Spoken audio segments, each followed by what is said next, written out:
Welcome to this explainer. Today we're exploring a deeply fascinating and honestly, surprisingly challenging concept.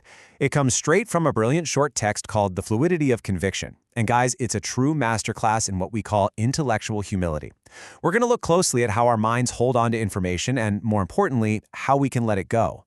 You know, we live in a world that often rewards absolute certainty and stubbornness, right? But what if true strength actually lies in our ability to be intellectually fluid? Let's take a look at what this really means.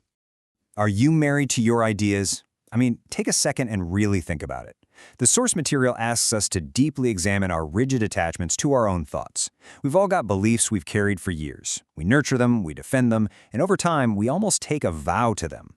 But the fundamental premise we're exploring today is that we absolutely shouldn't get overly attached to our beliefs. Because when we marry an idea, we completely lose our objectivity. Divorce becomes painful, and we simply stop growing. Okay, let's dive into this with Section 1, Detaching from Your Ideas. Adjust your thinking. Now, what's really interesting about this is that it's a beautifully simple, yet incredibly difficult three-step process in practice. Step 1, you hold an idea. And hey, that's perfectly fine. We all need a baseline to operate from to navigate our lives. But then comes Step 2. You receive fresh, valid information. This right here is the absolute crucial test of our intellect. When that new data arrives, the author dictates that Step 3 absolutely must be to adjust your thinking based on that fresh info. It's not a suggestion, folks. It's an absolute necessity for intellectual growth. We can't just ignore the new data because it threatens our comfortable old idea. We have to adapt, pivot, and let our understanding evolve. Moving right along to Section 2, Opinions Without the Grip. Stay in control.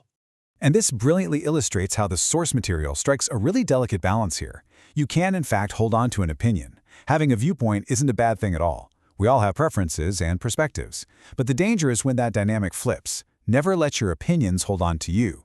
When an opinion holds on to you, it becomes a gripping state. It dictates your reactions, it totally narrows your vision, and you completely lose your flexibility. It's like you're no longer driving the car, the opinion is doing the driving for you, forcing you down a singular, rigid path.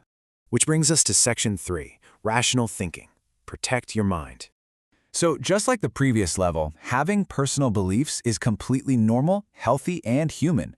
Beliefs often ground us, but there's a serious dark side to that coin. And that's when beliefs dominate and overpower rational thinking.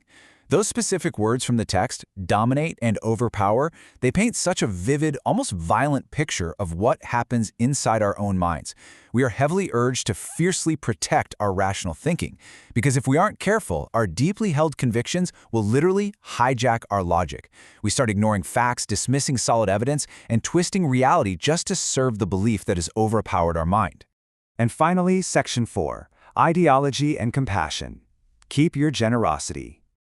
So the crucial point is encapsulated beautifully right here. Don't let the ideology have a grip on your compassion and generosity. The text completely acknowledges that you can certainly hold on to a certain ideology, but this is a deeply serious warning.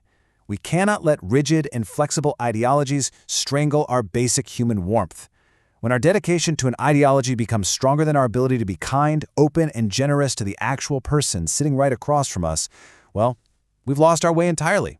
It's a powerful reminder that our shared humanity absolutely must always come first. Which brings us to our final thought. Which of your ideologies might be stifling your generosity today? It's a tough question, isn't it? It requires immense intellectual humility to answer honestly. So as you go about your day, keep this idea in the back of your mind.